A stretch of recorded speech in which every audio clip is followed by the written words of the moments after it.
విధి నిర్వహణలో ఉన్న BRK news senior journalist Avinash పై రెయిన్బో ఆసుపత్రి యాజమాన్యం జరిపిన దాడిని జర్నలిస్టు సంఘాలు తీవ్రంగా ఖండించాయి.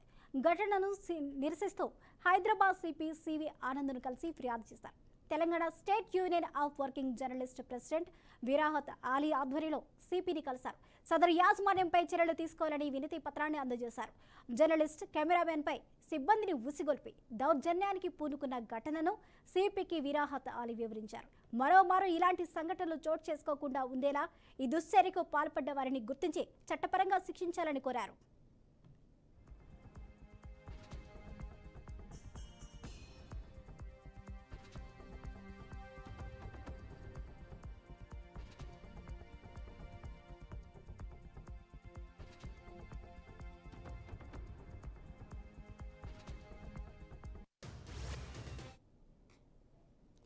అజేయు executive member Rajesh, Hyderabad union of journalist president Shankar, BRK news senior executive editor Deshaboina Srinivas, BRK news managing editor Chidambar Reddy, BRK news marketing head cum editor Chandramohan, senior journalist Raju సిపిని కలిసి వారితో ఉన్నారు. ఇక జరిగిన దారుణాన్ని సిపి సివి ఆనంద్కు వివరించారు.